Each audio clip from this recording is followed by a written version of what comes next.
I was demoing the Klau PPK system for the Inspire 2 for a customer that's looking at saving time and money to keep from having to tie down ground control points with the traditional aerial survey.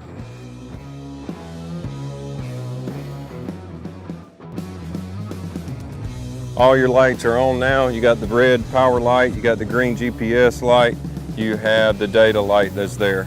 If I click this camera, it goes orange, it knows I'm good to go. So I can launch and be ready to go. And then all it's gonna do is make sure we have your flight path and everything. It's gonna start at the furthest end, which is down there, and come back towards us.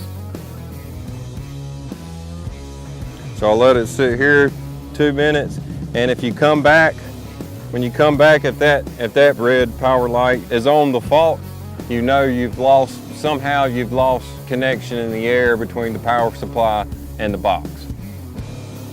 So it's not red, so everything should be good to go. Now I just need to walk to the control points or wherever they're at. Go back, let it sit. I'll move it back to the table, let it sit 2 minutes, and then I'll cut it off, and we'll throw the SD card in there, and I'll run through the PPK software real quick. And then after I process it in Pix4D, I'll send you a link to it, check the contours or whatever you guys need to look at.